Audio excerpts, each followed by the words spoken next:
Hi சிலம்ஸ், இன்றைக்கி ஒரு டே in life தான் பார்க்க போகிறோம். பாப்பாவோட பர்த்டே அன்றைக்கி எடுத்த ரேண்டமான பிக்சர்ஸ் தான் ஆட் பண்ணியிருக்கேன். சாப்பிட்டுட்டு அவளுக்கு பிடிச்ச கேம்ஸு கிஃப்ட்ஸ் எல்லாமே அவளுக்கு வாங்கி கொடுத்துட்டு அதுக்கப்புறமா வீட்டுக்கு வந்தாச்சு. வீட்டுக்கு வந்துட்டு ஒரு கோல்ட் செயின் எப்படி க்ளீன் பண்ணலாம் அப்படின்னு சொல்லிட்டு தான் ஒரு வீடியோ போட்டிருந்தேன். இது கொஞ்சம் வீட்டுக்கு திங்ஸ்லாம் வாங்க வேண்டியது, அதை வாங்கி முடிச்சுட்டு ஈவினிங் கேக் கட்டிங் இருந்தது. அவளோட ஃப்ரெண்ட்ஸ் எல்லாம் கூப்பிட்டு கேக் கட் பண்ணிவிட்டு கோல்டு எப்படி க்ளீன் பண்ணலாம் அப்படின்னு சொல்லிட்டு பார்க்கலாம். வினிகர், சோடா சால்ட் இது ரெண்டையும் மிக்ஸ் பண்ணிவிட்டு நம்ம கோல்ட் செயின் போட்டுட்டு ஒரு மிக்ஸ் கொடுத்துட்டு ஒரு 10 மினிட்ஸ் போல் அதை வெயிட் பண்ணிவிட்டு நம்ம சோப் இருக்குல்ல, சோப்பை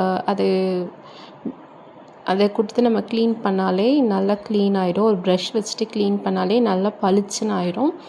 ஸோ இது உங்களுக்கு தேவைன்னா யூஸ் பண்ணி பாருங்கள்.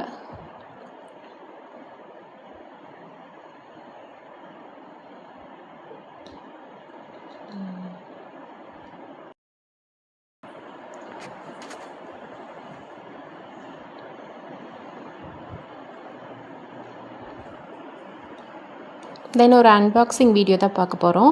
பர்பிளில் எனக்கு கொஞ்சம் திங்ஸ்லாம் ஆர்டர் பண்ண வேண்டியது இருந்தது. அதெல்லாம் ஆர்டர் பண்ணியிருந்தேன்.